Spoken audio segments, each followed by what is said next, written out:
We're back. Oh, hang on. There we go. We're back. We're back. We are back for another episode of One Good Scare. Lots and lots of interesting stuff to talk about. Some interesting movies, and some interesting news. And Fuzzy, I was there, mate. Before you even commented, I've stopped it because you're right. I noticed before we went live, and I didn't say anything because I wanted to see how long it would take to notice. Yeah. We've got Terry in the chat. Nice to see you, Terry. Hope you're well, bud. And we have got Fuzzy. Hashtag spooky shit, indeed.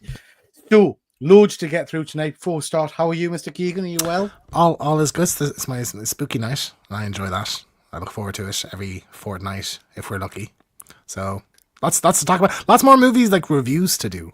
So that's exciting. There's been quite a lot of good stuff out in the cinema. So, talk about a few things. And I've been, I know you've been to the cinema as well. I've been twice in just a couple of days, so lots to talk about there. We'll talk about whether the films were good, bad in a minute. I hope we've learned to read the comments properly, James. No jumping in prematurely and being wrong again. Hashtag Shindy. I am nothing if not a gun jumper, you know? So, I've heard that. I've heard that you are often very. I do tend to immediately, at the first sight of thinking I'm someone saying something bad about me, like just go on attack mode. Yeah. And it's worked out well for me so far. Was attack mode there? Attack mode, you know what I mean? Oh, it's good. Yeah, that's scary, isn't it? There we go. Yeah. Nothing we'll get an SM tool with that. Sort of Jeff. Okay, let's crack on because we've got lots to get through, lots of news.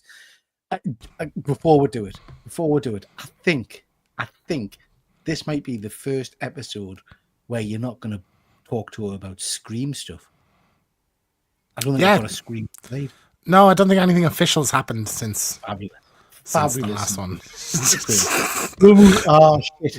Okay. It might feature in the end topic. Oh, well, there you go. Actually, you squeezed it in. Not my fault. I squeezed it in. Yeah. Okay, let's move on. Lots of interesting stuff. We're going to start off with this, which James will tell you about in a second, but I think it's bollocks. But there we go. James, tell me what this is all about then. So there's a television series that's been greenlit called Taylor Lautner Werewolf Hunter. So it's basically an alternate universe where after he finished the Twilight movies, Taylor Lautner was like recruited into some kind of like society that hunts werewolves. But it's right. So I have not watched the Twilight movies for a long time, right? Taylor's not the character. That's the actual actor's name. So this series is about the actor from Twilight. Yes. It's like a meta thing. Twilight. Yeah. Becomes a werewolf. A werewolf hunter. Yeah. So he's like recruited into werewolves. It's given me, if you've ever seen the Bruce Campbell movie, is it All Hail the King? My Name is Bruce. So that's got kind of a similar premise where it's like this town invites Bruce Campbell to come because there's demons attacking it, but they pretend that it's like a celebration of him, and he shows up playing a version of himself, and it's like actually they want him to fight the monster or something like that. So this is like in the same vein of that. Yeah, so I hear what you're saying. They did a very similar thing, not Vampire Hunters, but with William Shatner, where he was filming a Star Trek movie in the birthplace of Captain Kirk, and he was playing himself, and the locals, it was like a skit on the town. The locals didn't know he was being filmed and all that kind of jazz. But the difference with Shatner and the difference with the Chin, they are both great people who've got comedic chops and a bit of character about them. And this fucknut's gotten out, hasn't he? If you've ever seen the show Cuckoo, it is a comedy series with he's the guy Greg Davies. Is it that he's the teacher in the In-Betweeners? He was on MasterChef, wasn't he? Isn't he blacklisted now? No, is Greg he? Wallace. Greg Wallace. Forget right. Anyway, so it starts him, and Taylor Lautner is a guest in the first. Is one of the main characters of the first season, and he's very funny in it. Like he plays a bit of a dumb guy, but like with a heart of gold. And I think that's kind of that's what they're going to go for. They're going to lean into he's like a bit dim, but like he's handsome and he's got a good heart. I think that's the character they're going to go for. He is a very funny actor when you give him the opportunity. So I'm mildly interested in this. Like I think it's kind of a weird idea. But I dig it. I think it sounds fun. I'll give the first episode a watch, and if I'm enjoying it, if it's well written, if it's funny, I think he can pull it off. So, I mean, Fuzzy's right. It's the American version of Danny Dyer making 30 TV shows about football hooligans. That said, Fuzzy, I am a Danny Dyer convert after, what was that show we watched? The one about the TV company. Forgot what it was called. But I've kind of converted to a bit of Danny Dyer now. yeah. I don't have much interest in this. It might be great, do you know what I mean? And if people tell us that's it, Rivals, cheers Fuzzy, Rivals. Yeah. If people tell us it's great and it's got good werewolf action and stuff like that, I'll give it a go. I just think I'm looking forward to. I'm not setting me plan out to watch this. Put it that the way. funny thing to me is that he's not a werewolf hunter in those movies. He's a werewolf. So like it's so that's the initial like what. Yeah. But yeah, I mean like I'll keep an eye on this. It'll be interesting. This might turn out to be great. Anything can be good. So we'll see. It's a big swing. Yeah. Okay. Moving on. Who's that then? So this is Linda Cardellini. You might know her better. She is Hawkeye's wife in the Avengers movies. She's in ER as well, isn't she? Was she in ER? Possibly. She was also Velma in the Scooby-Doo movies. Yeah.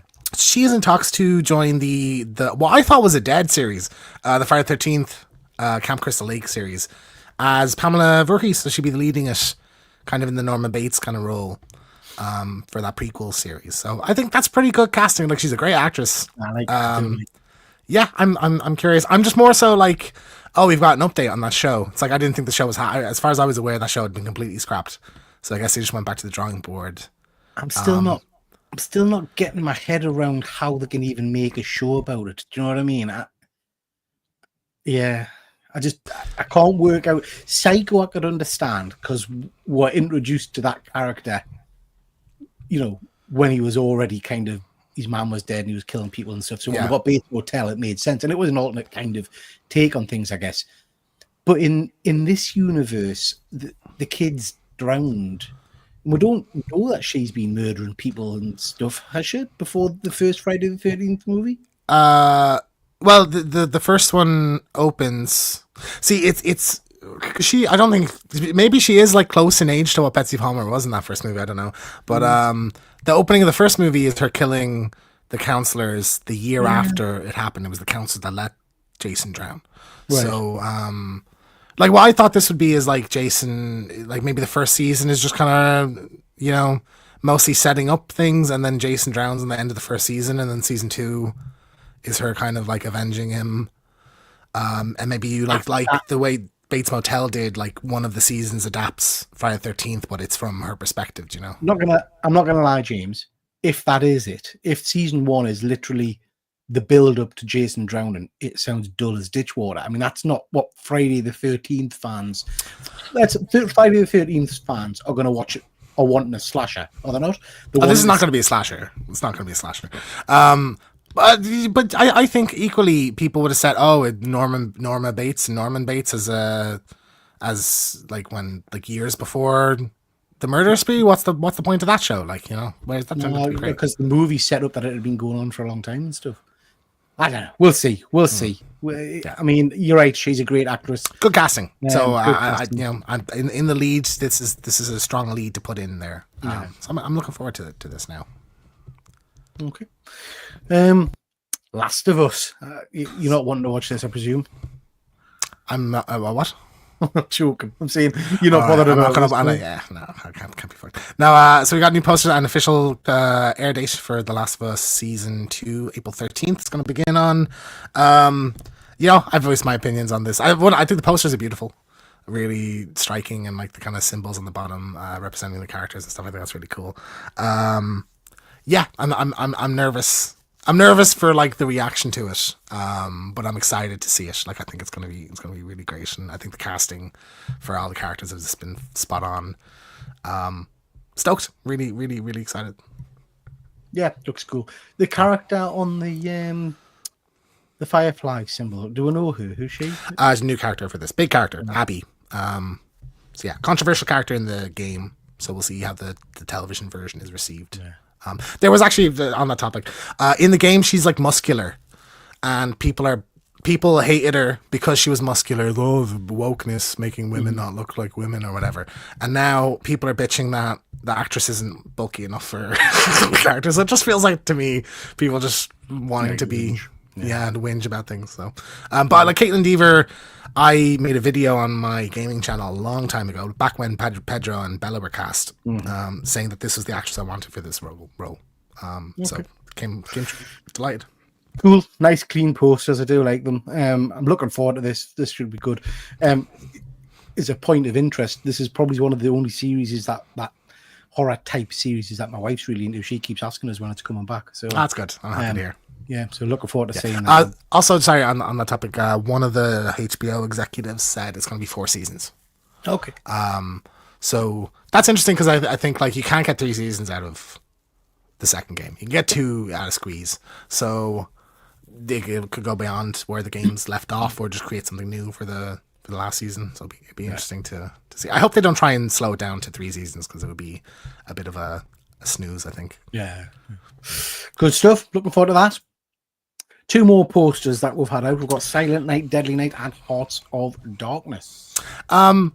They're quick on that Silent Night, Deadly Night movie, aren't they? That was only announced like a month or 2 ago, and it's like coming out this Christmas. So, yeah, very, very, very excited for that one, to see what direction they go. I think like that poster, it looks like a DVD cover for that first movie. So I'm liking the vibes that they're giving with that. I take it that you are looking forward to this one as well. I am. I mean, I loved the original. As we've done a video on our channel about Silent Night, Deadly Night. Go check that out. I'm slightly nervous with Terrifier's name being attached to these kind of properties, because I'm just worried that Terrifier's become all about how much shock and gore can we chuck in things. I don't think Silent Night, Deadly Night needs that level of brutality. It needs some good kills. It had some good kills in the first one. It was pretty brutal. That first movie, there was an effect in it. I was even shocked at that at the time they were able to do. I just hope it's not all about that. Do you know what I mean? Just a gore fest, I kind of feel like that's what Terrifier's becoming. What's the most shocking thing we can put on screen now? And I think like the studio is bloody disgusting. So it's like actually the horror news website that's producing this. So they got on to Terrifier late. Like I think the 3rd movie. It says the franchise, but I think is the 3rd movie. Yeah. But I think like they'll want to distinguish it a bit. It's not just going to be, and also like the last Terrifier was art in a Santa suit killing people. So I think that like if they're smart, they'll go for the kind of psychological route with this one, and the character work and stuff, which is what was so great about that first movie.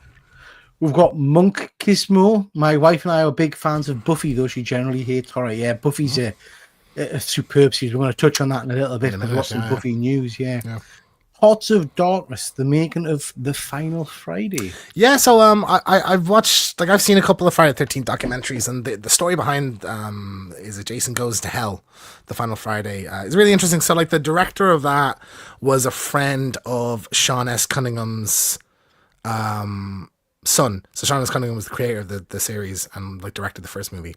So he was like a 22-year-old college student, and Sean S. Cunningham just gave him, like, just said, yeah, you can do it.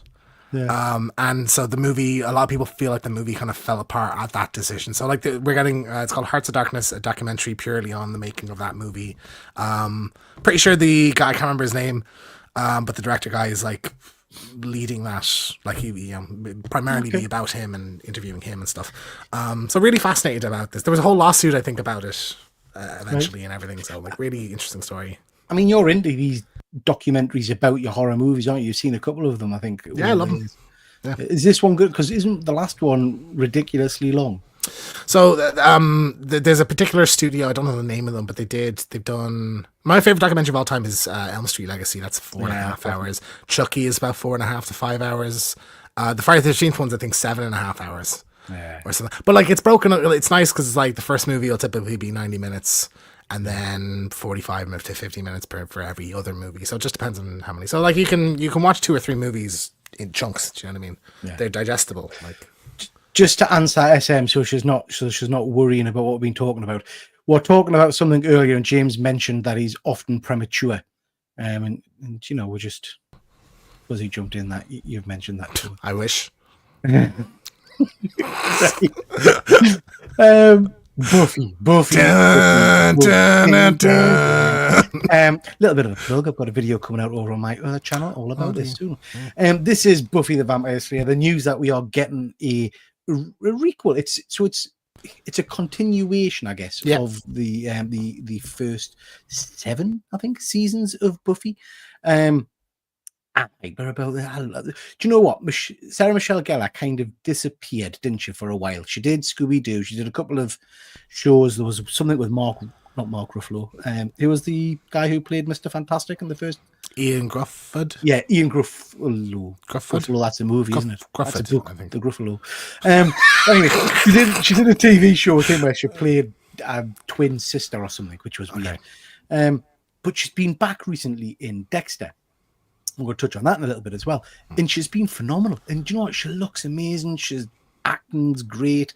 So I'm absolutely hyper about this. The interesting thing's going to be, so far we've just really had the news that she's coming back. There's some great directors and writers attached to it, but we've had no word on the rest of the Scooby gang, the rest of the kind of the main characters from Buffy. Some of them undoubtedly we will not get back, because some of them have been in some challenging situations over the years. Some of them aren't doing well. Yeah. I wasn't aware of that. Alison Hannigan, I'd imagine will come back for this. She'll hopefully be back. Yeah. Spike hopefully be back. James Masters. I would think Eliza Dushku might probably throw in as hopefully, a cameo. Hopefully Angel. The guy who played Xander, he's not in the best of health. Right. So probably not That's back. Unfortunate. Yeah. But it'll be really interesting. The guy who played Giles, he's officially retired from acting, I believe. But I dare say, trauma career defining. Yeah, but a career defining role as well. I would hope he comes back. I'm really looking forward to this. I really am. I'm hoping we get a kind of a school for vampire slayers with Buffy as the principal or the lead kind of thing, or in the watcher position or something like that. Yeah, I'm not so sure we could have her every episode running around being the Slayer. You know what I mean? And it ended with a whole host of Slayers being active. So yeah, I just feel like you're priming people to hate the new characters. Do you know? In that case, I think she should be like really active in the first few, and why do you mean that? Why do you say that? Because I think people struggle to, like, in these kind of situations where it's a passing of the torch, they often just don't like who the torch is being passed to. So, like, I think Star Wars is a good example, like the recent Star Wars movies, where people are just like, oh, we don't like these characters. So, like, I feel like sure. have her. So go on. I'm not sure it works like that with Buffy. Did you watch Buffy? I've seen it. My girlfriend is a big fan, so she often puts episodes on. So I watched it there. I remember trying to watch. I watched the first season. And I just stopped. Horrendous. Yeah. But I've seen some episodes I thought were really good. Like there was one. I guess in my mind, I'm thinking. I get what you're saying, but if this is going to be made for fans of Buffy, we've already seen multiple people be the Slayer, because you passed it on to Faith, to a whole host of other people. We've already seen every person that could be a Slayer become a Slayer during the last season. She literally had a school for Slayers in her house. Do you know what I mean? So we've already done that kind of. Actually, she's not the only one. I don't think it matters, P. I think you're saying this as if people are reasonable and would take that into account, whereas I think people like new bad, So like it might be a situation where people have wanted this for a very long time, and then they get it and they don't like it. I think it'll go 50-50 whether this is like awesome or people just shit on it and it goes away after a season. Yeah. Fuzzy's worrying about this. The showrunners have a patchy history, and the director has some real stinkers. Okay. Well, it's not even. I don't even think it's greenlit for the whole show. It's just a pilot. No, they're doing. pilot. So for Hulu, I think. So yeah, we'll see. Yeah, we just need a Spike show, best character development ever. I can't remind us. SM, did Spike finally die at the end of Angel? I know Angel ended on a bit of a cliffhanger in terms of them all. I think they were about to fight a dragon or something, but I can't remember if Spike died before that, because he died in Buffy and then came back in Angel. I have a habit when I'm half watching something to start Googling around it and like Wikipediaing around it, and I was Wikipediaing like spin-offs that never happened for Buffy, and one was a Spike movie, and I think it was something like he was in hell and he's getting out of hell, so maybe he is dead, or he's like trying to reclaim his soul or something like that. So maybe he did. Spike was never meant to be a popular character. Josh Whedon hated him. He caused a lot of friction on set, as it would. Dead Man, like Charmed, didn't they cover 2 or 3 seasons in the comic books? Or are they leaving that alone? Yeah, so they continued the story. Season 8 or something, wasn't it? Yeah, in the comic book format. I don't know. We haven't had any news really, Terry. I'm assuming they'll pick it up modern day, I would imagine. So God knows, we might get backstories or whatever. I don't know. It'll be interesting. I guess, sorry, before coming to Fuzzy's comment, the only thing that I do think gives us a bit of hope for this is they've been pushing Sarah Michelle Gellar and others to come back to Buffy for years because they know it's going to make money. Do you know what I mean? Yep. So there's been pushing and pushing and pushing, and she's always categorically said no. Now, they might have just waved a big check at her. I don't know. But according to her posts about this, she said it's the first time she's read a treatment and thought, actually, do you know what? This works. This is really good. I like this. So that kind of gives us a bit of hope. So that might be for a selfish reason, though. It's like, I don't have to wear skin-tight leather outfits and run Why around. Are you so down on Buffy? You're like, I'm not down. I just don't have. No. You're optimistic about the bloody Twilight bullshit we just talked about, but you missed the negativity with Buffy. It's you hate women, James. I have powerful women. Is that what's going on? I have no nostalgia for Buffy, so I can look at this skeptically and I can look at this like impartially and say this is one of those things that could just go either way. I think drastically. It might end up being a thing where people were like, "Oh, they shouldn't have made that," and I think that's how a lot of these have gone lately. You know, Fuzzy saying it's a product of its time. That is very true, Fuzzy. I'll give you that. TV isn't what it was in the early 90s. TV's leveled up so much. Yeah, and I'm hoping they lean more into the horror aspect of this, I guess. Yeah, I think you're right. SM, you got brought back an angel as a ghost at the start of it. Okay, right. Because didn't you have some kind of weird necklace thing that kept him knocking around? Can't remember. Okay, so that's Buffy news. I'm excited for it. We'll see what comes of it. Like you say, James, I think they've only said they've got like a pilot. They haven't said. Oh, imagine they do a pilot and they don't pick it up. In a tanks. It's shite. Yeah. I'll be crying myself to sleep on my Sarah Michelle Gellar pillow. Dexter. Bit of Dexter news. So we've got a new series of Dexter coming. It's being filmed at the moment. We've also got a new spin-off announced as well, which is going to be following the tale of the what you call it? Trinity Killer? Yeah, the Trinity Killer. Prequel of him, which I'm assuming is going to be in the same vein of how they've done the Dexter First Blood, which is John Lithgow is going to be the voice. Yeah, you hear. So. That'll work great. But this is news that Peter Dinklage is going to be. Did I say that name right? Dinklage? Yes, Dinklage. Okay, good. I'll move on. Peter Dinklage is going to be a villain in the new Dexter show. Now, this could be the main villain of the series, or it could be, as with Dexter, he's a one episode, strapped to a table, killed. You just don't know. Good actor to have in the show. You don't get Peter Dinklage. Yeah. He'll be the prime antagonist or a prime one of the main co-characters of it, I would imagine. Yeah. No, I think you're right. I think he's going to be in it long term. I'm excited for this. We'll get to Dexter again in a little bit, but yeah, I'm a big Dexter fan, so I'm looking forward to this one. I'm a big Peter Dinklage fan, so I'm happy to see it. He's cool. We've got Jeff. Nice to see you, Jeff. I hope I haven't missed the monkey talk. Not yet, mate. If Peter got to say it, I've been to say it tonight. I'm just getting back from it. If Fiona says hi. Hi to you as well, Fiona. Nice to see you. So yeah, that's exciting. I'm a massive. Did you say were you into Dexter when it was on or not? Loved it. Yeah. I stopped around season 7, beginning of season 7. I think right when the sister found out. I kind of dropped it then. Yeah. And then I watched the last episode or two just to see how it wrapped. And I didn't like how it wrapped. And then I didn't watch the newest one. Right. Not the prequel one, the sequel one that we did before. So it's like any season or series that's been going on for a long time. It's got phenomenal seasons and then it's got some pretty ropey ones. Season 1 to 4 is peak. Like, that's prime television. That shit is gold. Like really just phenomenal, I think. Yeah, it lost its way near the end, I think it's fair to say. The I can't remember what it was called. The kind of the sequel, where he finds his son and all that kind of stuff was okay. It wasn't amazing. Clancy Brown was in it. He was very good. I like Clancy Brown. He was very good in it. It didn't blow us away. Do you know what I mean? But it was okay. Okay. Constantine sequel, James. Yeah, so just a tiny little bit of update. We're closer than ever. Warner Brothers executives is that. So I think the script is being finalized. I'd say we'll have this in the next year and a half or so.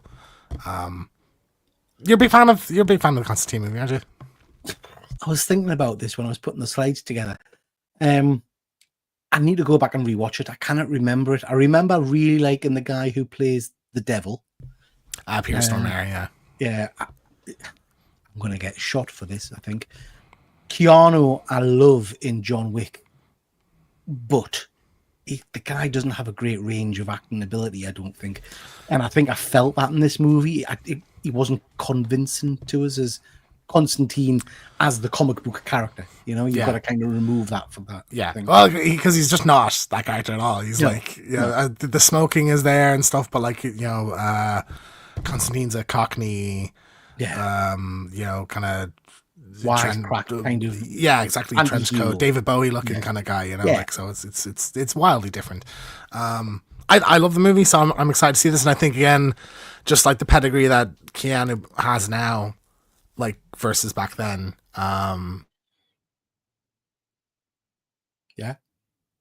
Oh, we've lost James. I'm back. Ooh. Oh, he's back. I just said Keanu's good. I'm excited to see it. Keanu good. Keanu good. Movie possibly Fuzzy, good. I'm not convinced Keanu can be anything but John Wick now. Yeah. To be fair, Fuzzy, I think you're right. I think John Wick plays perfectly to Keanu's skills, shall we say, as an actor. Minimal dialogue, lots of just kind of scornful looks. And the action sequences are phenomenal. Just speaking of, I know we're going slightly off topic. It's kind of horror related. Speaking of superhero type, horror type movies, I was home alone the other day and I don't know what the hell possessed us, but I popped on the second Ghost Rider movie with Nick Cage. Yeah. Wow. I tried to watch it because I really liked the first one. Like, actually, that was what I saw at right time, 10, 11, 12. 2007, I was 12. Really loved that one. So, like, I just never watched the second one. I think about a year or two ago, I said, oh, it's on Sky or it's on Netflix or whatever. I'm going to watch it. I got, I think, like 12 minutes in. And I just said, I can't fucking do this anymore. I've completely forgotten that Idris Elba. Is it? Yeah. You know, it's such a shame because I love the look they give him in this. He's kind of, the leather costume's all blistered and burned. Yeah. And it looks like it's covered in oil. And he looks really cool. Just everything. I mean, Nick Cage has never been insaner in this film when he's screaming at himself and stuff. It's like, it's a hard watch. I just couldn't hack it. Like, yeah, the opening sequence, because it doesn't have Ghost Rider in the opening sequence. It's just people fighting in a church, priests and stuff like that. I was just like, Link back to Buffy. It's the guy who plays Giles. He's one of the main priests in it. Oh, there you go. Okay. yeah. I might make you watch it for we could watch this all day. Oh, you're not going to be happy when you see what the next one is. I'm just warning you. Oh, what the next what? The next time you're back is you're not gonna take it well. Marvelous. Now I really am not sure about this. Okay, Damien Leone has spoken a little bit about like his post Terrifier plans, and he said he would love to do a Friday the 13th movie, and I think that's a pretty good match. You disagree? It's exactly the same as I just said before about the Silent Night, Deadly Night. What else has this guy done apart from the Terrifier movies? That I don't know. Nothing. Special effects. He works in special effects, which is why the gore is so good in Terrifier. And I think, like, when you think, what do people like about Friday the 13th? They're gory and they have boobs. And what else is gory and has boobs? Terrifier. So I think, I think it's a pretty good. This is about as like top tier directors you're gonna get for a Friday the 13th movie. So I like it. If he was announced for it officially, I'd be pretty happy with that. Yeah. I think, again, like I say, I do enjoy the Terrifier movies, but they are very much for me pigeonholed into kind of a gore fest kind of movie. This franchise, I hear what you're saying, it is about the kills and it is about the gore, but it's a lot more than that. It's about suspense. I'm not sure the Terrifier movies have a great deal of suspense for me. So I might be totally mistaken. I'd like to see what he could do with it, I guess. I would be more confident if he'd done another horror movie outside of Terrifier that wasn't just relying on gore. Do you know what I mean? So yeah, I'm open But to it. I would at least be confident that we get a good horror movie. And like, as much as I love the Friday the 13th franchise, on an individual level, like there's not many like, oh, that's a genuinely great movie. In there, like just being blunt. So Imagine a movie director saying he'd like to make a film. Yeah. well, imagine fucking Spielberg said he wants to do a bloody The Flash movie. You'd be talking about that, wouldn't you? You'd be loving that, Fuzz. Oh, well, I'm not sure. It depends who he's starring in. Okay. So this just broke today. So the Speak No Evil director James Watkins has signed on to do the Clayface movie. So this is the kind of horror movie from DC Studios. I believe this is going to be in the DCU, isn't it? It's not an Elseworld thing. I'm to be honest, Ian Spielberg, you're right there. Nice. I'm a bit lost off with this because I think this was meant to be in the kind of the Batman universe, which is much more grounded. So remember, we talked about this in terms of what version or what kind of Clayface are we going to get? Because that, if it's in the Batman, that's a much more gritty, street level thing. I mean, if you look at the Penguin series, characters like Clayface, for me, don't fit into that narrative at all, really. Do you know what I mean? Yeah. So it just totally depends what this is meant to be. Because we're not having confirmation that he's playing a big mud monster. Clayface's character originally is a special effects artist. Yeah, that's what they do. So they said he's going to be like a B movie. They're going to the B movie Hollywood actor thing. So that's what the story is going to be. So I almost think they said it was going to be a period piece as well. So I haven't. If you watched Creature Commandos, have you finished that? Not yet. No, it's not. Because I know it's not finished yet. Clayface, as far as I'm aware, is in that. So it's the same. I assume it's going to be the same Clayface. So it's a prequel movie for that version of the character. Okay. Matt Reeves is producing it. Okay. But so is James Gunn and Peter Safran. So it feels like they're not saying exactly which way where it's fitting in. Like, I don't know. I think if it was an Elseworld thing, I think that's probably a better choice. Like, you can do whatever you want with it then. Yeah, I'm with Fuzzy a little bit. I'm getting Joker 2 vibes. Mike Flanagan's writing it. I think this could be pretty good. Yeah, I'm a bit hesitant about this one. I'm a Something bit weird and different, Yeah.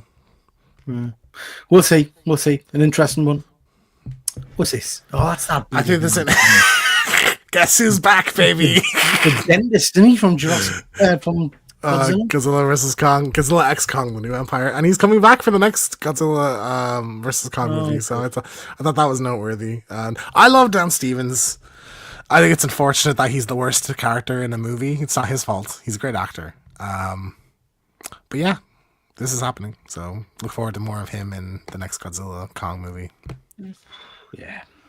Terry, the very first Clayface in the comics was a B-list actor. He felt he was far better than he was. Yeah. And I think that's what they're going to lean for in this Clayface movie. I don't think it'll be a Clayface as in a big monster. I think it'll be Clayface as in like a master of disguise kind of thing. It'll be I think they've called it a body horror movie. Okay. Maybe not like big clay monster, but like maybe like has a plasticky like House of Wax kind of thing, something like that. Okay. This guy I couldn't know. The worst part of the Godzilla movies again. The character, not the actor. The actor is great. Have him coming back. Not interested in the slightest. Yeah, it was just such a shallow attempt at doing like a Chris Pratt. It was awful. In Jurassic World kind of character. There's no getting around it. It was just awful. Awful. Yeah. Now, ladies and gentlemen, we've got the games section. James has got some games. You had a pause. Did you have a dramatic pause or did you freeze for a second there? No, I wasn't a dramatic pause, James. I'm excited to talk computer. If you pulled a face during that, I didn't see it, so I'm gonna have to go back and watch the the game section. So new Five Nights at Freddy's. So Sony had a state of play, kind of like a little showcase of some of their upcoming games. Not their upcoming games, but games coming to the PS5 over the next year or so. So we got some horror games that were announced. Five Nights at Freddy's Secret of the Mimics. This is a first person, kind of like Outlast-esque game, so it's not just sitting in the cabin flicking doors open and close, like it's more kind of moving around and there's new machines and stuff like that. Look kind of interesting, but like I don't play these games. Me neither. Yeah, I thought it worth mentioning anyway. Yeah, excited for the movie. I know Sorrel is a big fan of Five Nights at Freddy's. I've never actually played it, to be fair. I think I had a quick go on the mobile version or something, and it was all right. That might be a fun, easy stream for us to do, like a playthrough of Five Nights at Freddy's. Yeah, we'll give that a go. Maybe when the movie comes out. Yeah. So this one, very excited about this. So this is from Supermassive Games, who did the Until Dawn video game. They did the Dark Pictures anthology. So there's a few different kind of shorter games in that. And they did the Quarry. This is called Directive 8020. So it looks like, I don't know if it's an anthology, like a Dark Pictures anthology game, but it's branded as like a Dark Pictures story or something like that. So I don't know if it's a full game and they're just calling it a Dark Pictures thing, or if it's like actually like a 2-3 hour thing like the other ones are. But it's like a sci-fi Alien meets The Thing kind of vibes to it. I'm really liking it. I think that's Lashana Lynch, isn't it, from Captain Marvel and Bond. Oh, right. Okay. Starring in it as well. So like, yeah, I think this. I'm digging it. When this trailer came on for this, I thought straight up it was a new Alien game. So I thought it was a Supermassive Alien game. But I love Supermassive. Looks really cool. Did you watch the trailer for this? I didn't get a chance to see this one. No, I didn't. No, okay. So it's like Alien, body horror, Alien, The Thing kind of mix up. But yeah, these are like choose your own adventure, kind of make decisions, and people live and die depending on it. Your character can die like halfway through it and stuff. So like looks really, really cool, really spooky. I'm looking forward to this one. Sounds interesting. Fuzzy says the list of games you two are allegedly going to stream keeps growing. I can't wait to see one.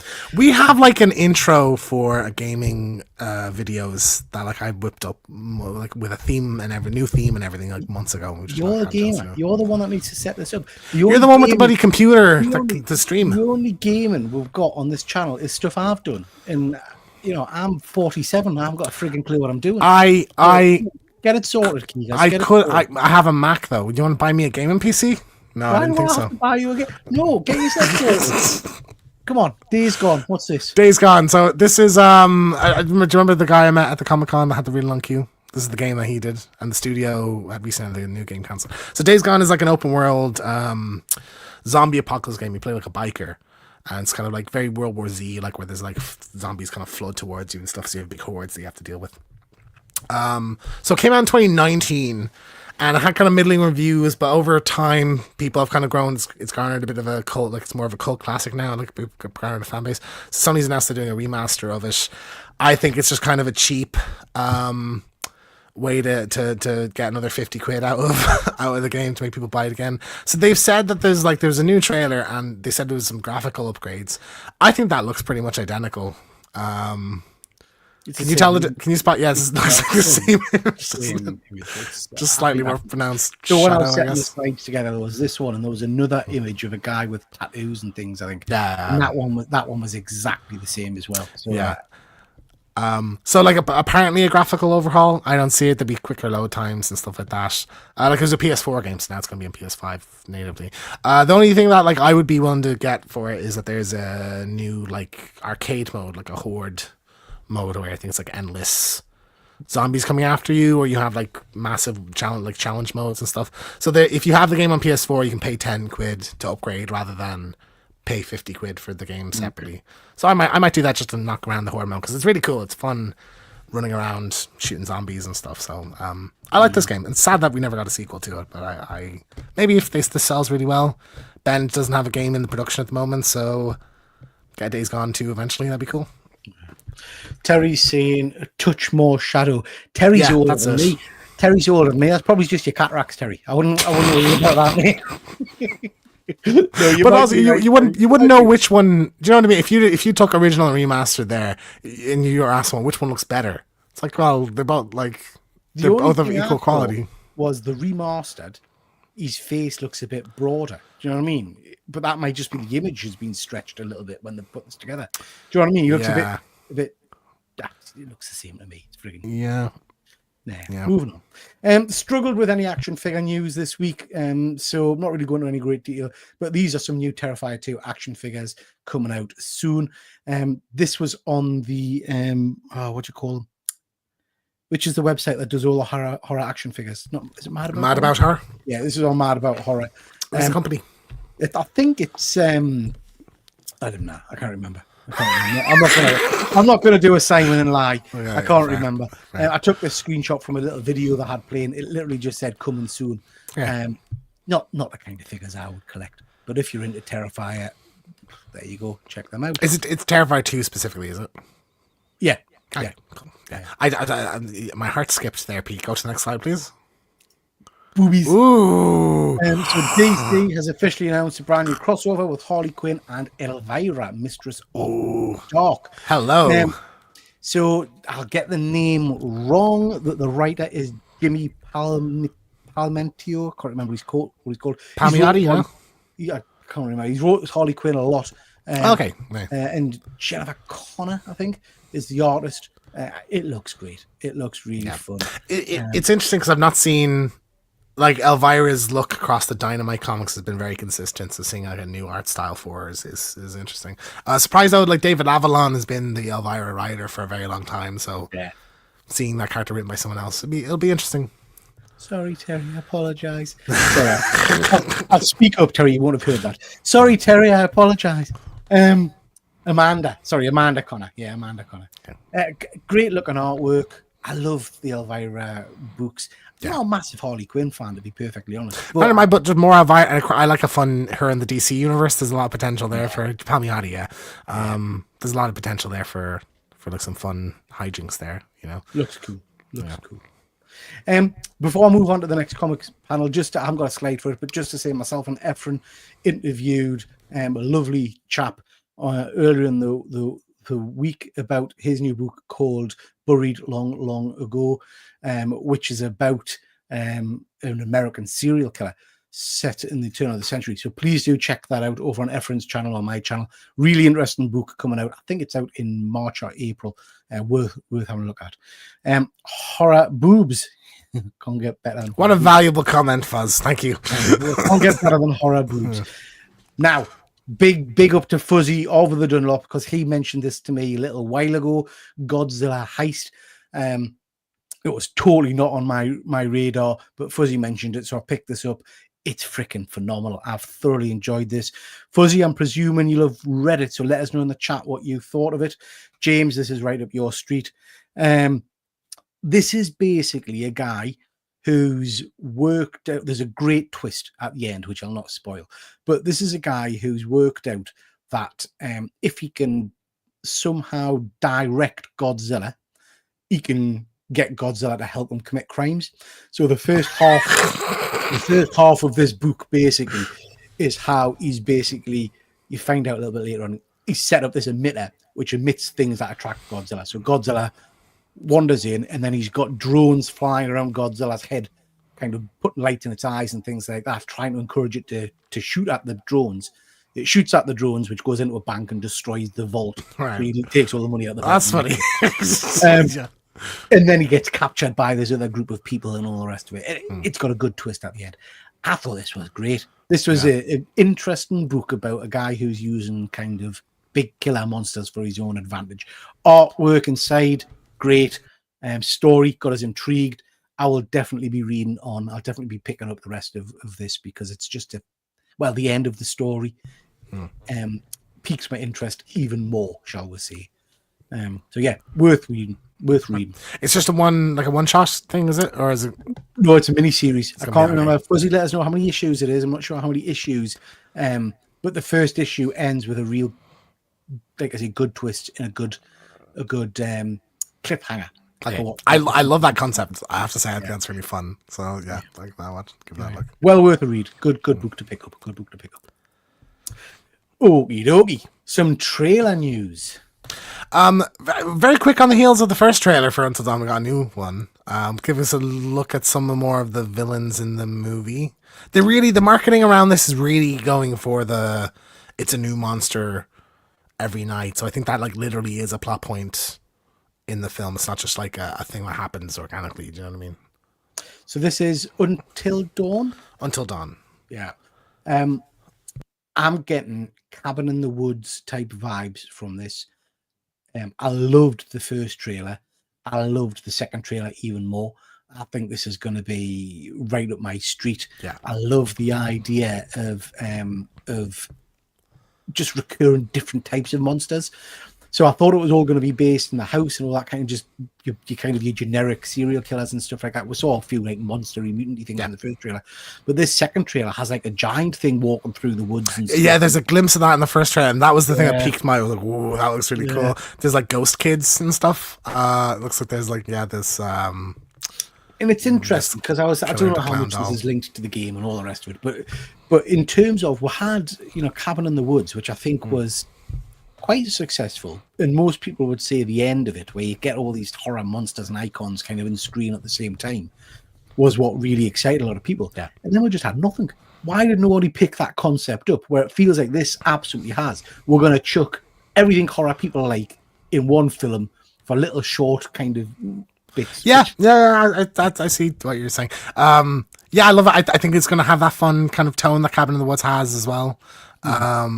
Like some of it just looks horrific as well. Like there's the kind of the stuff coming under people's skin and stuff. That looks like, I do think like in terms of its connection to the game, there's not much. Like there's a character that carries over. I think this will retcon the game.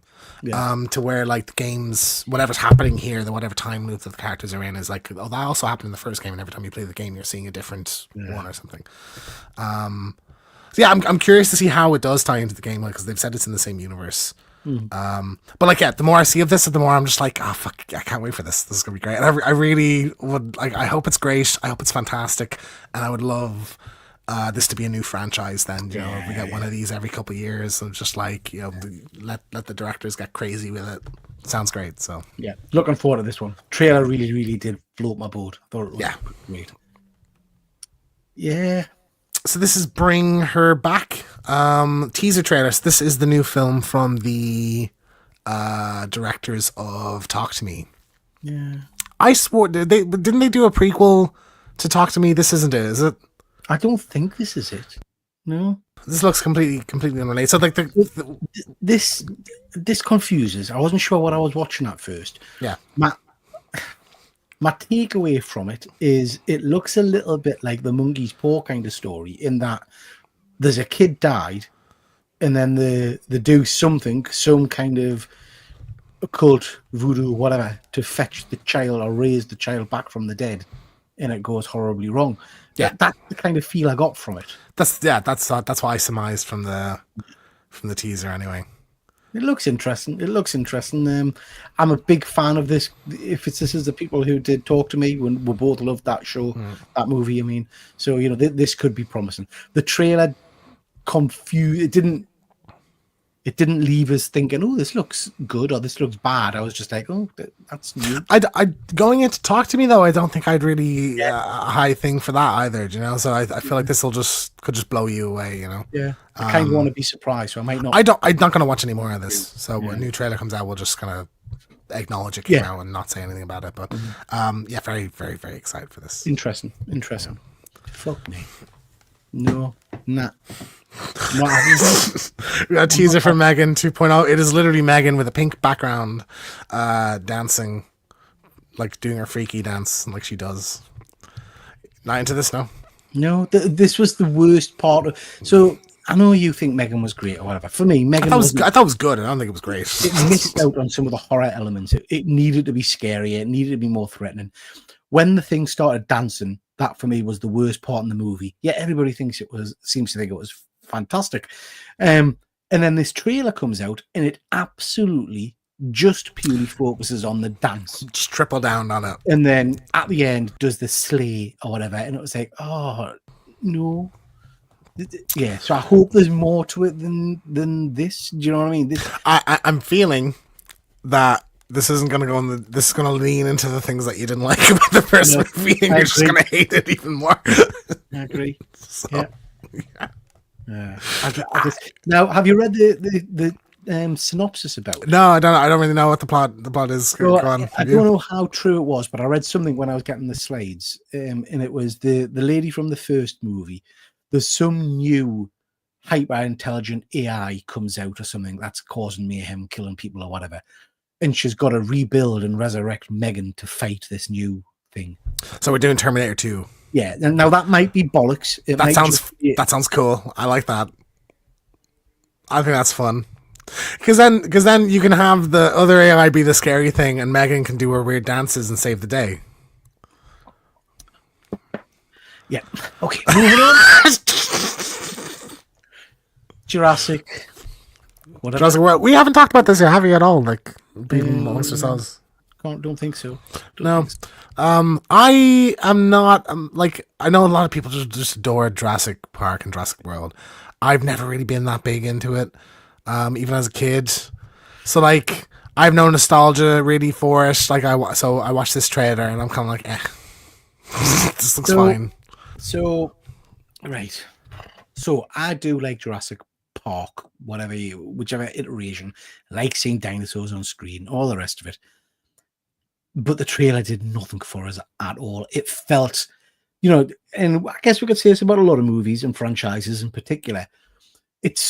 We're struggling to get anything new from Jurassic Park now. Do you know what I mean?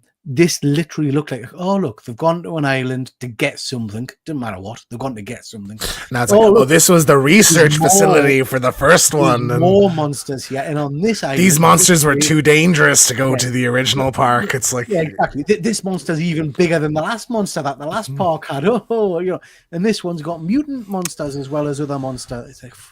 Been there, done that, isn't it? Yeah. I really just feel like... There was nothing that felt new or exciting to us. Might be wrong. Again, might be great, but... The exciting thing that the last movie set up was the idea that the dinosaurs will get loose and take over the world. Like, and they just be kind of part of natural... Like, they are just kind of like out there like animals are. That's the part... I thought that was the purpose of calling it Worlds, like Jurassic World. Yeah. And they just abandoned that completely now, have they? So we got snippets of that, didn't we? And we got a kind of YouTube short where it was at a camping site or something like that. Yeah. But that was it. But you're absolutely right. This feels like it's just jumped straight back into the same. Yeah. Like it's mad because the talent that they have for this as well. Like Scarlett Johansson starring in it. Thank you, Fuzz. Appreciate it. Mahershala Ali. Like you've got just some phenomenal the people involved. It's Gareth Edwards, I think. It's Evan Edwards, who did Rogue One, is doing it. So, like, So, Terry, I don't think that's quite right. I might be wrong. This is a continuation of the current movies. And then next year, apparently, we're getting a remake of Jurassic Park, which is going back to the original books. So, it's apparently, I've not read the books, but apparently the first Jurassic Park movies we got strayed drastically from the source material. So, the film we're getting next year is much more... So it's not a remake of the movie; it's a new adaptation of the book. It's a new adaptation of the book. Yeah. When will they learn to leave them alone? Exactly. So I'm with you, James. It didn't excite us. Scarlett Johansson, who I normally really like, I got nothing from her in this. It was like, it was just a boring idea, just a really boring idea of soldiers need to go in and get dinosaur DNA. It's like, all right.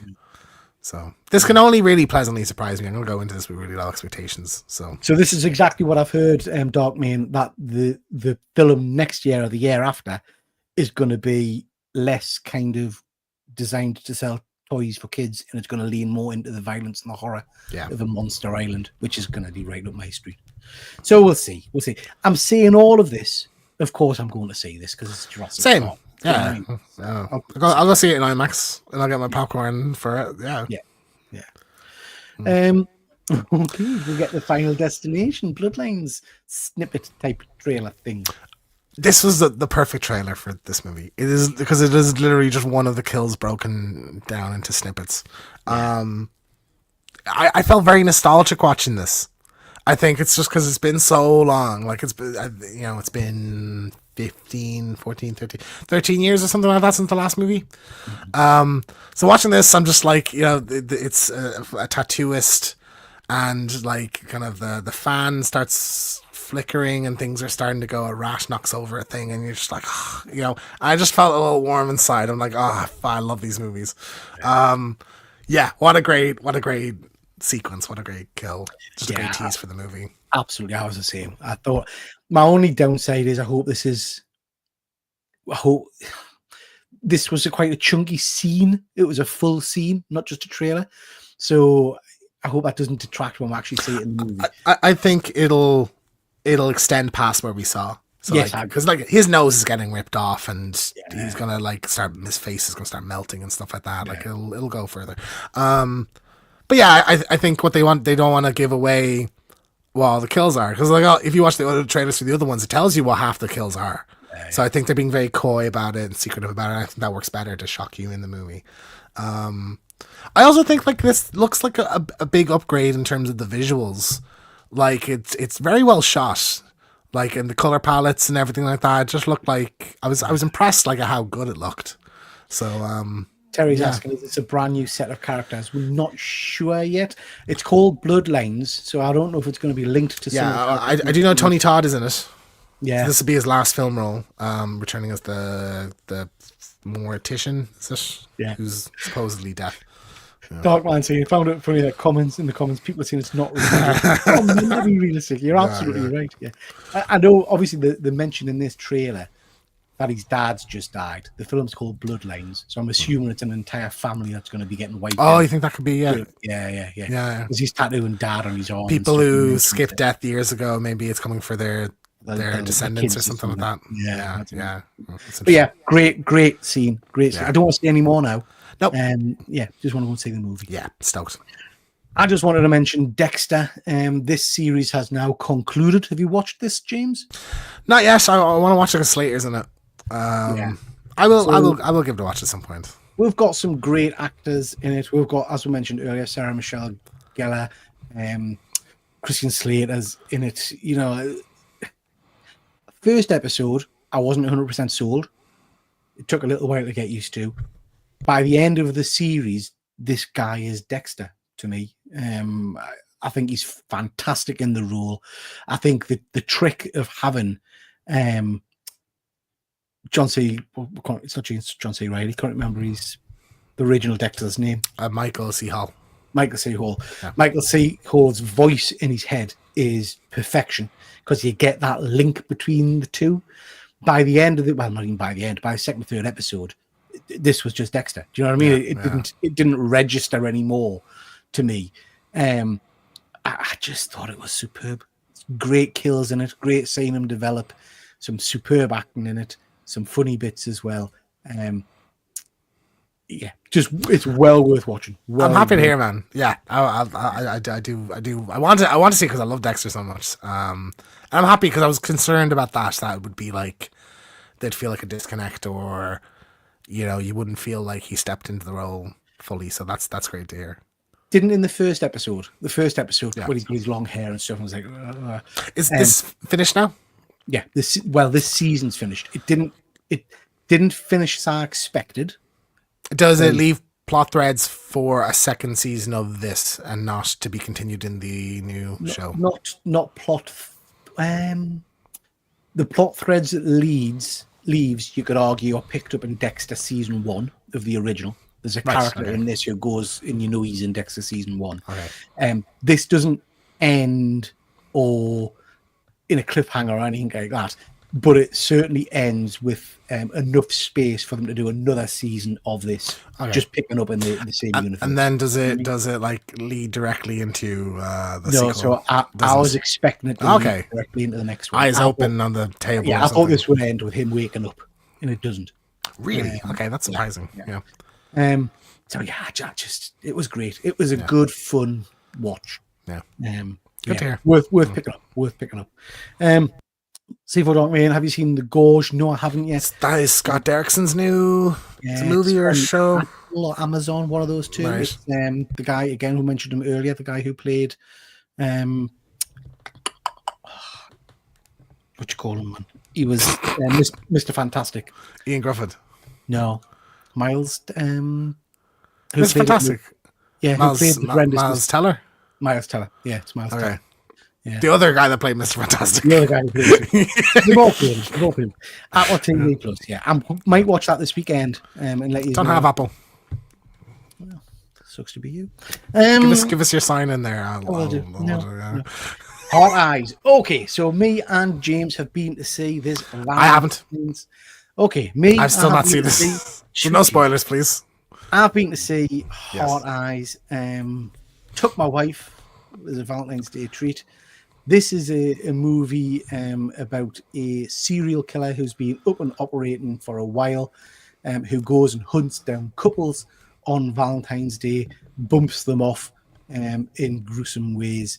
And it's a story of basically two people who get together and aren't actually a couple, but he mistakenly thinks they are and spends the night. Oh, that's fun. No, it's not.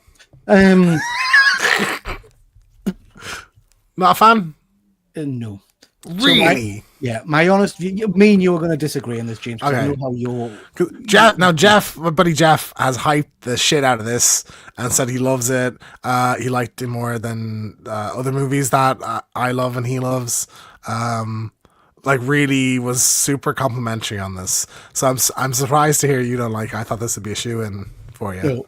So this for me, first off, pretty much 95% of the kills, of the interesting kills, you've seen in the trailer already. Okay. There's not a lot else there. There's some at the end. For me, I'm trying to not spoil it for you. There's a lot of sections where it really lays heavily into the relationships and the love, which is great. It's got a nice chemistry between the lead actors. I like that. There are periods during the movie when I was thinking, what's happening here? Because it almost slows to a stop and it invests heavily in the couple conversation. I've heard it's like a rom-com, yeah, with a slasher thing in the background. There's a lot of funny attempts in it that for me just weren't funny. Okay. And I'm used to dispelling all kind of sense of reason with these films, but this just absolutely takes the piss in terms of just mad kind of set changes. So like the run out of an apartment in the center of the city, literally the next minute they're in an abandoned building for some reason. You think, what? Okay. And then they go out of the abandoned building door and they're in a deserted amusement park with a carousel and nobody sounds like, so nitpicky. You know? It's so nitpicky right now. You know, and then they go to the police station and naturally there's only one police officer in the entire building and the lights are flickering and it was just... None of that would bother me particularly, Peter.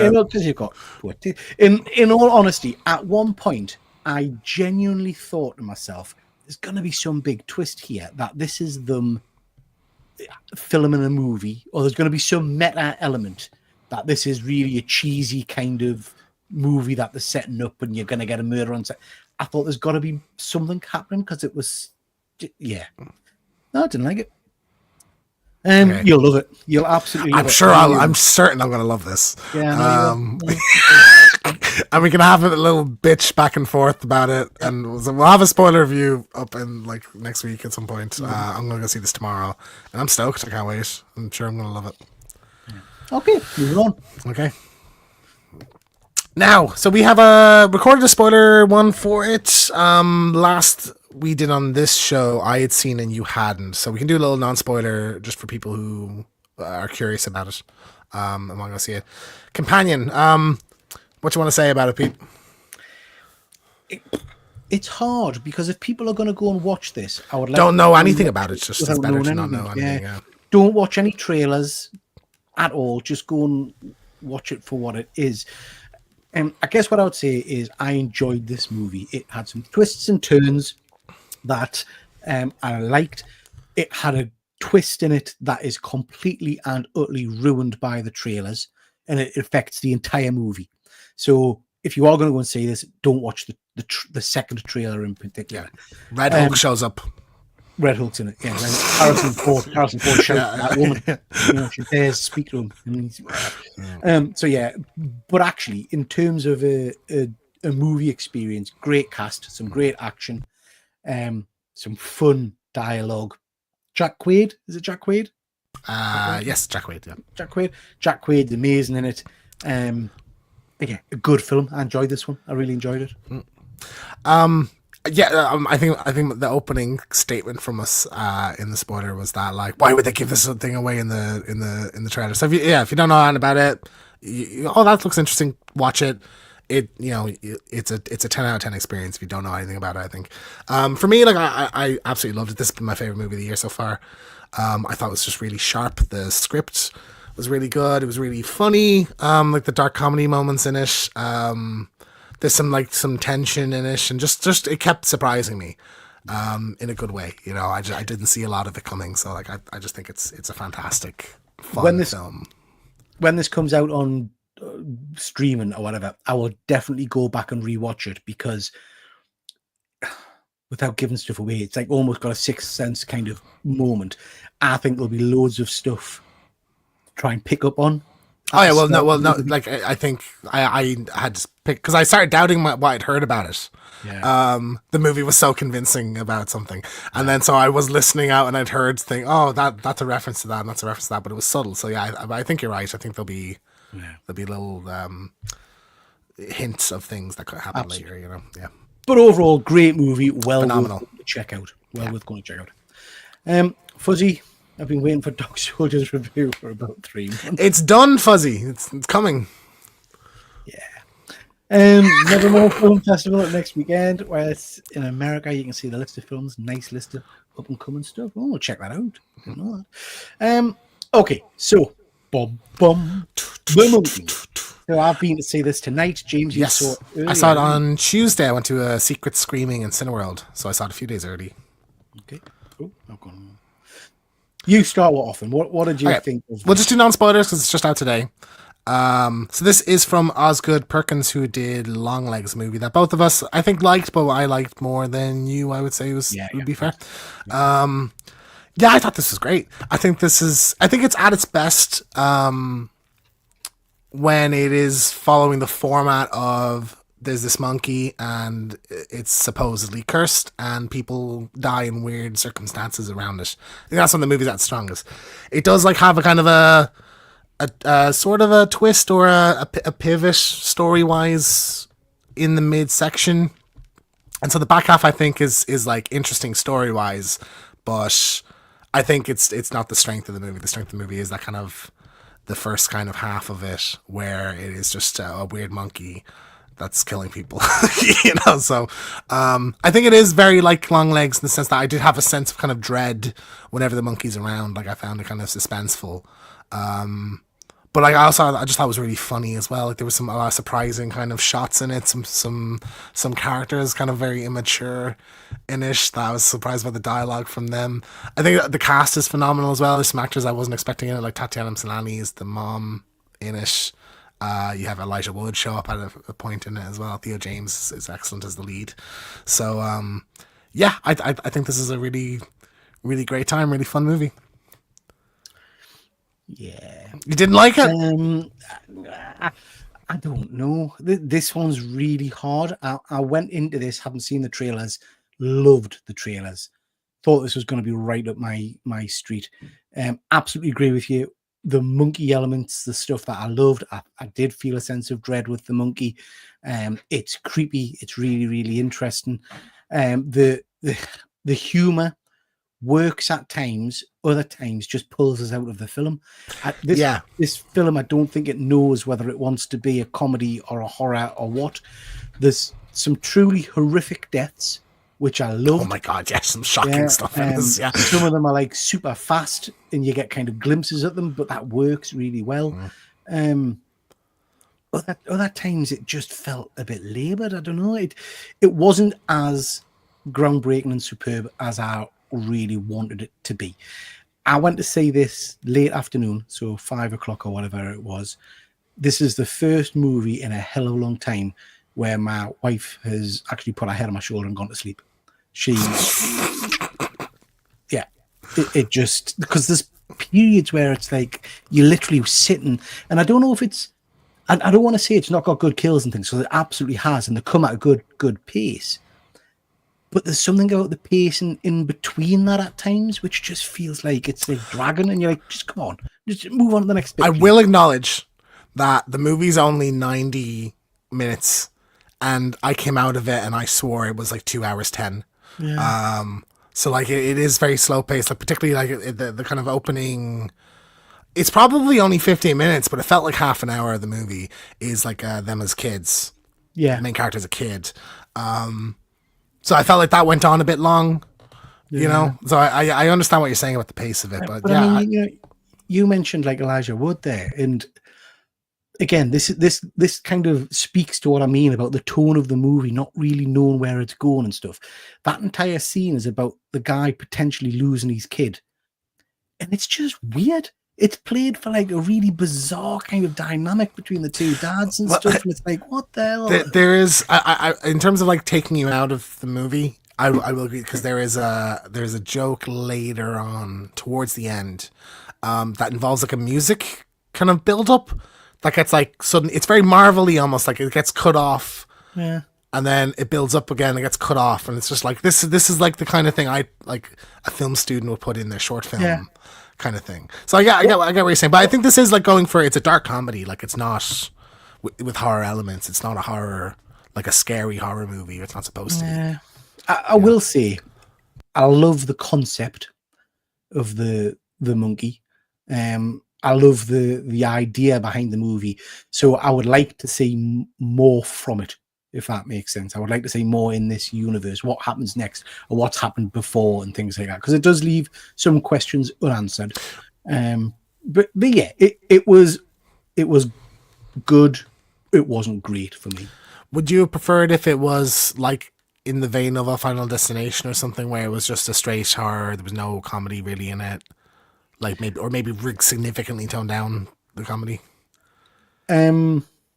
I think I would have liked the deaths to be a bit more lingering for some of them. We see it in a couple of deaths, a couple of kind of Final Destination almost kind of things happening, but then others happen very quickly and things. And to be fair, I don't know if maybe that's part of the problem, that a lot of the deaths, it's not like watching a traditional horror movie. I've got no connection with any of these people.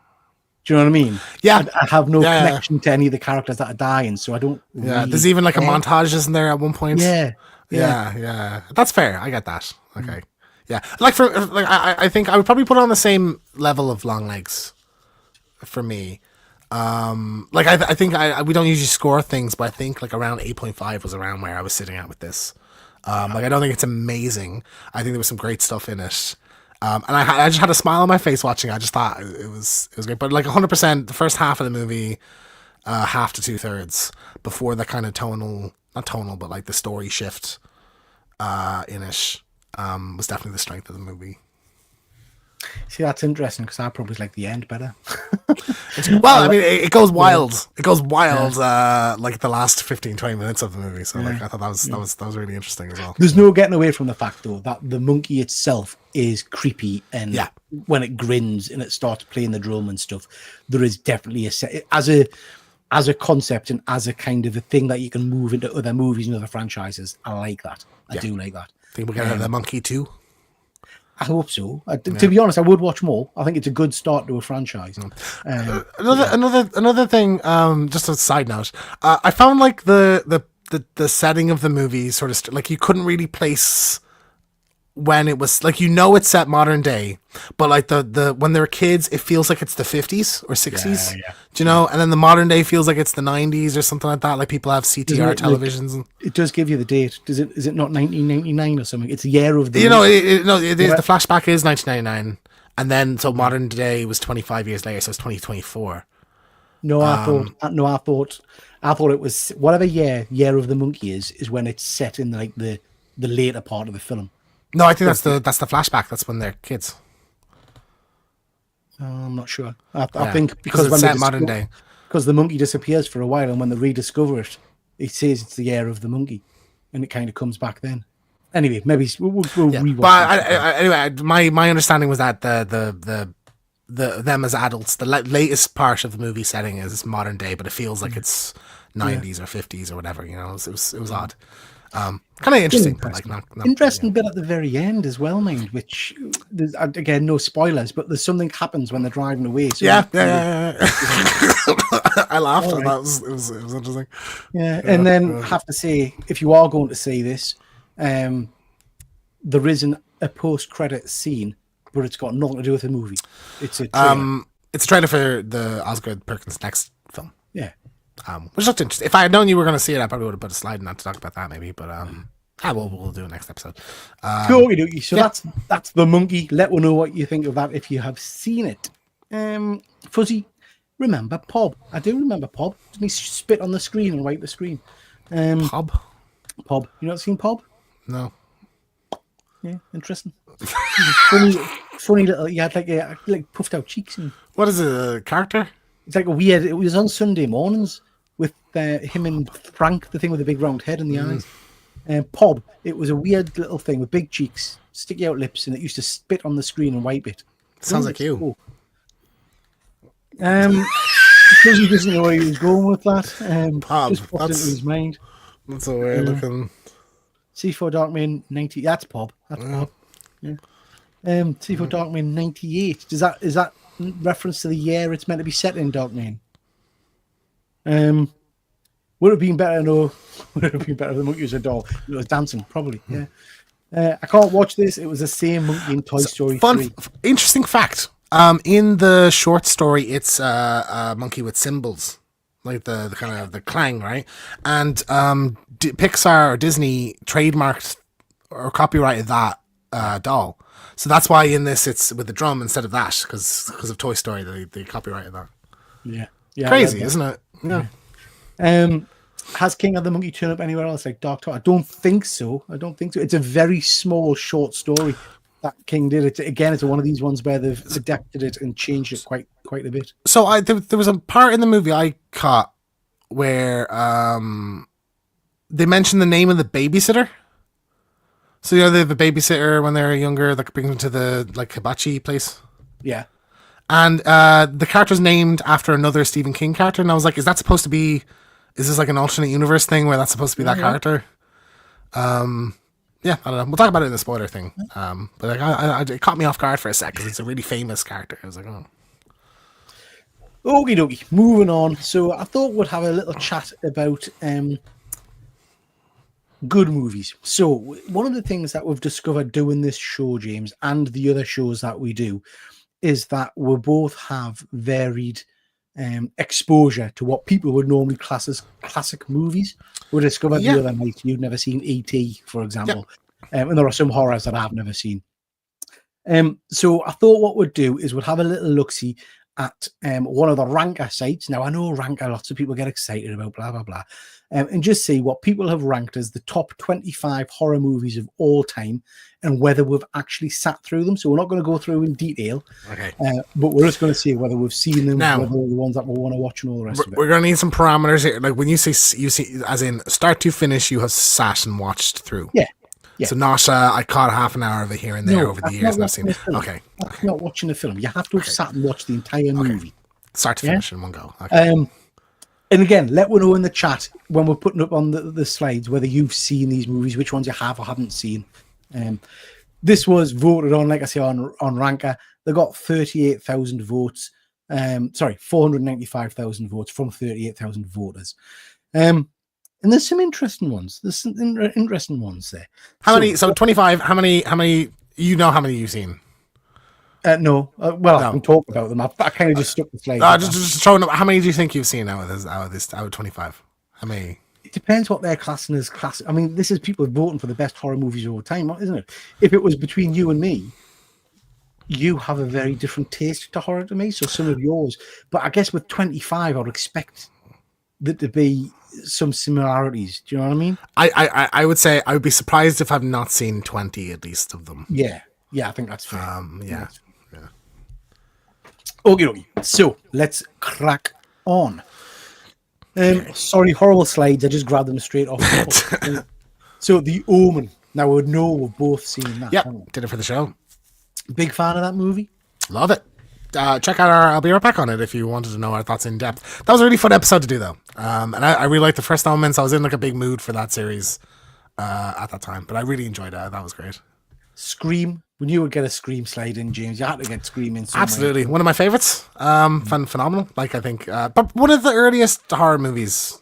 Like probably that was my jump from like Scooby-Doo to horror movies was Scream, I think. Like they were always on TV. Me and my dad would watch them in like our holiday home at night when my mom went to bed, and my dad would say, "Don't tell your mom," you know, so stuff like that. So like I have a lot of like nostalgia for Scream as well. Like mostly like. You see, for me, Scream we were talking about Heart Eyes earlier on. That's what Heart Eyes is kind of trying to want to be, I think. The Scream's got the balance of horror and humor just right for me. That's the level I kind of want. Yeah. Do you know what I mean? Whereas I think Heart Eyes leans too heavily into other stuff. But yeah, I'm a big fan of Scream. I've seen Scream as well. Saw, love Saw. Seen Saw. Seen the first one of those, enjoyed that. I'm not sure if I've ever sat through Night of the Living Dead. Now, some of these older ones will have no doubt been on Channel 4 on a Friday night kind of thing. And I might have And you catch it half an hour in or something like that. But I think the way I'm working this is, if it sticks in my mind and I can remember the plot, I've seen it. I cannot remember anything about the original Night of the Living Dead myself. What about you? I know I have watched the back half of it. So I think if we're going like, no, you sat and start to finish, watched it, then I don't think I've seen the whole thing. But I know I've watched a chunk of it on television. I remember watching it. I couldn't tell you anything about the plot and whatnot. Yeah. The Thing. Now, I know we've both seen The Thing. 100%. Classic. Love this one. I watch this probably every year and a half or so. Yeah. Love it. I mean, again, we talked about this a little bit the other night. Superb movie. Absolutely astounding. Hellraiser. I don't think I've sat through the entirety of Hellraiser. I think when it came out, I probably started watching it and got scared because I think the scene where he's not got any skin on him and he's on the bed and stuff. Yeah. I'm not back then. I'm not a gore kind of person, so I've got a feeling that freaked me out and I didn't watch it. I just find it icky. So I don't believe I've sat and watched the whole. I again in chunks. I probably seen the whole thing, but I don't think I've sat start to finish and watched it. And I just find Pinhead kind of an icky character. I don't like the sexual violence kind of element of those the bondaginess and stuff, like where it's like people's skin are pulled off and stuff. I just find it really unappealing.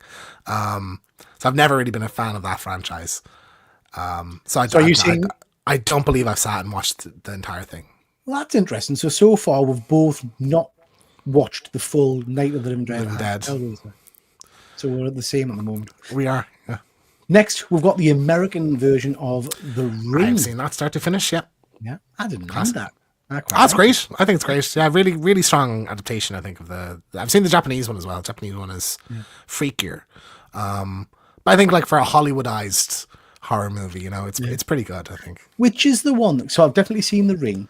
And I think I've seen an American remake of another one where it's something about a little kid in a yellow raincoat and they drowned in a water tower or something on an apartment block. What's that? The Grudge? Is that The Grudge, is it? Is it The Grudge? Might be.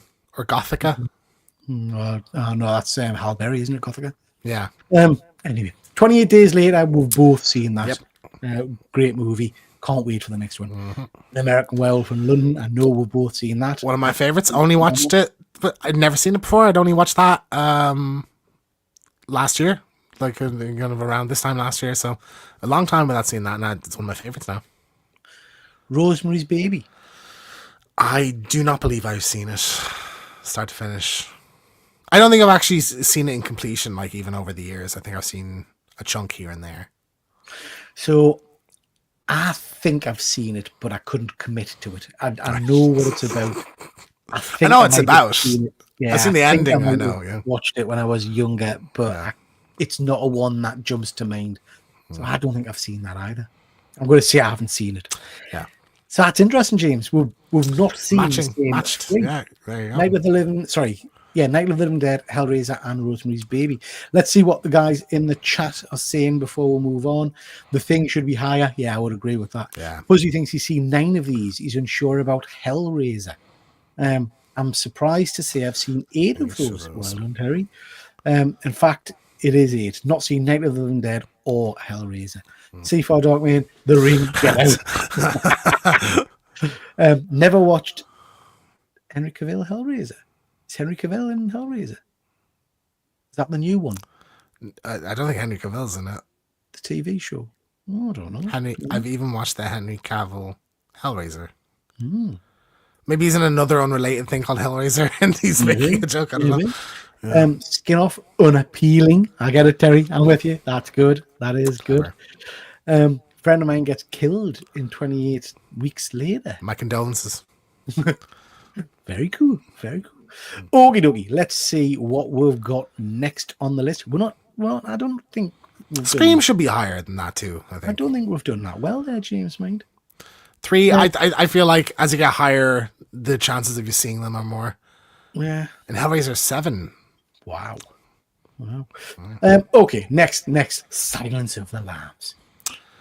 Yeah, I've seen Silence of the Lambs, start to finish. Yeah, I mean, I've watched that one regularly, to be honest. I've seen that a few times. Superb. The Shining. Only when Doctor Sleep came out, so I was late on to that one. But I did sit the day before seeing Doctor Sleep, sit and watch it, start to finish. But it was one of those where, like, every sequence in it is so iconic that I didn't find it scary because I'm like, I've seen The Simpsons do it. I've seen parody movies do these sequences and like TV shows riff on it and stuff, so I just didn't find it scary really watching it. So I definitely watched it when I was younger, and I watched it again more recently. I think I say recently, over the last 10 years or so ago. I don't rate it, I have to be honest. It's too, I don't know. I think it's fantastic. It's really isolating and freaky deaky, but I don't think it's chilling or scary. Like, there's the bit in Friends where Joey's reading the book and he throws in the fridge. I just never got it why he would be scared. Poltergeist I have definitely seen. Yep, I've seen Poltergeist start to finish. Screwed me over as a kid. But, good. Friday the 13th. We have both watched. It was our inaugural I'll Be Right Back. So had you seen it before that? Yes, I had. Yes, a long time ago. Yeah. It definitely seen. Yep. Carrie, big fan. Yes, I've seen Carrie. Yeah. People got me. I've sent you Cavell's death scene if you fancy a game. Watch it later. I think I want to say my parents, one of their first dates was to go see Carrie together, and they said that people like the ushers would tell you, like, as you're coming out of the screen, not to tell anybody what happens at the end. Right. Okay. So I'm like, oh, that's interesting. So yeah, I'm pretty sure before they got married, I think they said it was like their first day or one of their first day or the first cinema date was to go see Carrie. So I'm like, oh, that's cool. I miss that ability to be surprised by the cinema. Do you know what I mean? I know we've talked about it before, but I miss that ability to. Everything's spoiled with trailers and leaks and Jaws. I have definitely seen Jaws. Yeah, 100 times. Yeah. There's not many people that haven't seen Jaws. I would think. No, it's a classic. Yeah. Definitely seen Alien. We've both seen that, I'm sure. Yep. Yeah. Psycho. I'm interested if you've seen the original. I've seen Psycho. Yeah. I've saw it a few times. I probably watched it whenever it's on TV. Vince Vaughn. Yes. No. I hate the Vince Vaughn. I think it's redundant because it's identical. It's literally the same movie. It's shot for shot. So what's the point of this? But like, no, I watched Psycho. I watched Psycho as a kid, and then I remember I was in a Hitchcock buzz 10 years ago or so. And went through all the Psycho movies and all of Hitchcock's movies. Yeah, love it. It's great. Texas Chainsaw Massacre. Just on Halloween Gone was the first time I watched it. So, and I was gonna wait for an I'll Be Right Back for us to do it together, but Jeff wanted to watch it, and I said okay. So it's surprising. I think it's a lot tamer than I was expecting. I thought it'd be super shocking, but it's not really. Like it's I mean, once you've seen Art the Clown stick a chainsaw up someone's hook, I would imagine not that scary. That is a fair point. Very fair point. This is a movie that's just never appealed to me. Never appealed to us. Yeah, I don't like hillbilly horror. I say I don't mind hillbilly horror. I quite like the Wrong Turn, the original Wrong Turn movie. Hills Have Eyes, that kind of thing. I like Texas Chainsaw. I don't know why. I don't know why. Pet Sematary. The Stephen King, is it? Yeah. I have not seen. I don't think I've seen the remake. I've not seen the original movie. Yeah. No, I don't think I've seen Pet Sematary. Yeah. Again, it might be one that I've watched at some. A lot of these films would have cut, and let us know in the chat if you had a similar experience, would have come from me dad when he had like a mate down the club who had dodgy rented videos that he used to get that were on, horrendous kind of quality VHS tapes or Betamax tapes or whatever.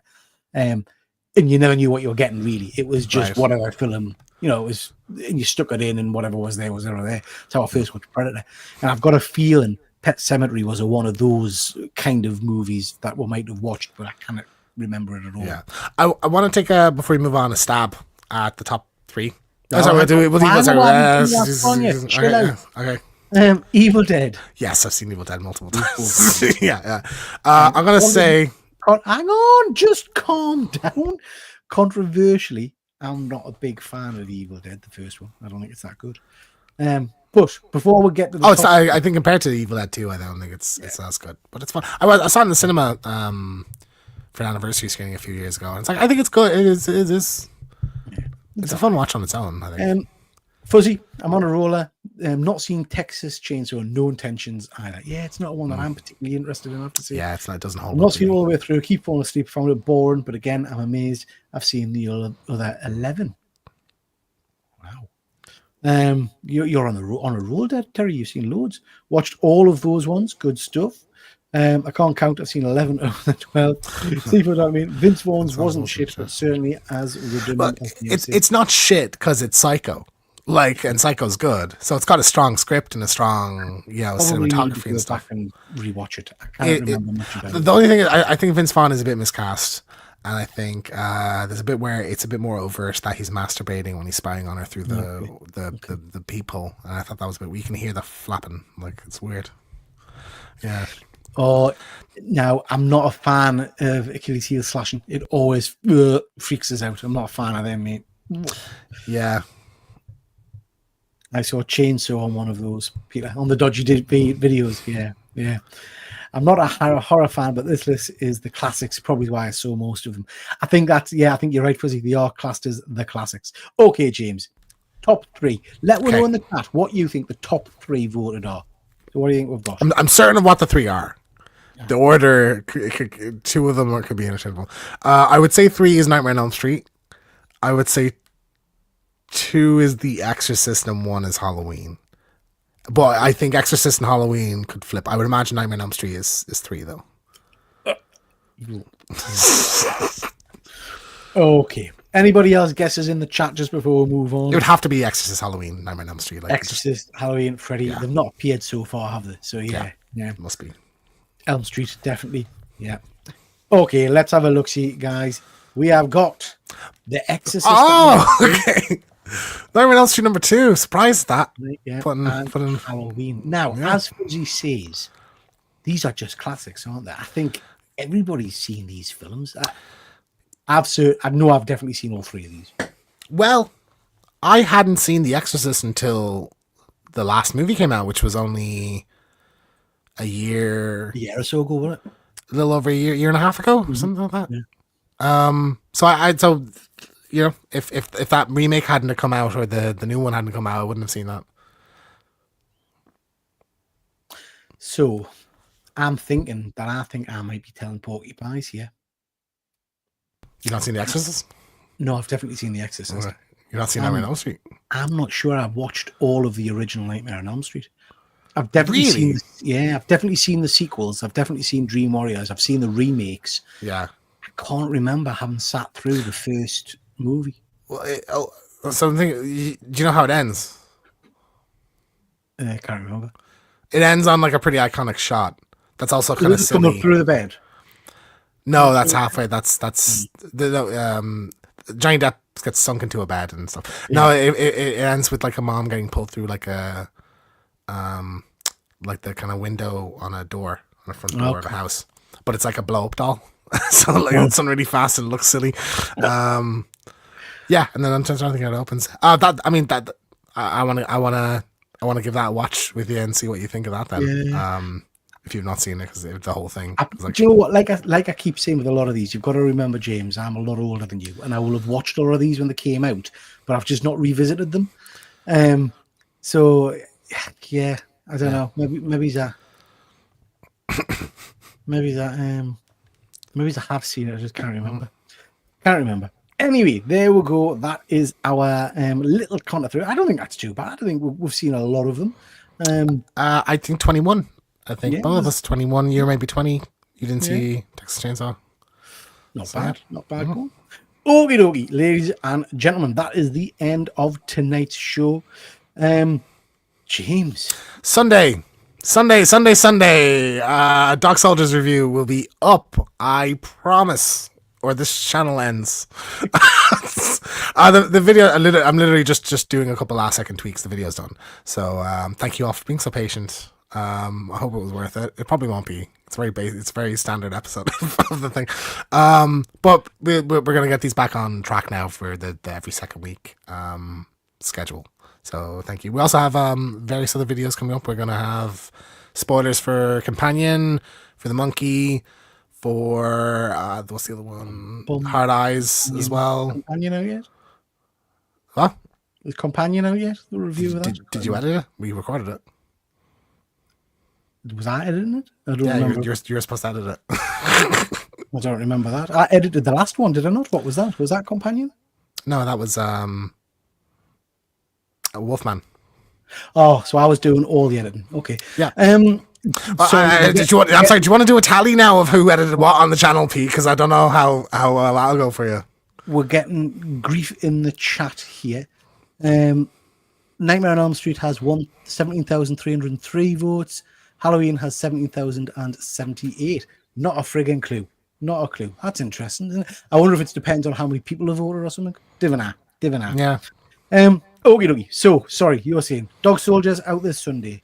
Out this Sunday, and we'll have our spoiler reviews for various horror movies over the next week or two as well. So, and I'm very excited for you to find out what the next I'll Be Right Back is going to be as well, because you're not going to be happy.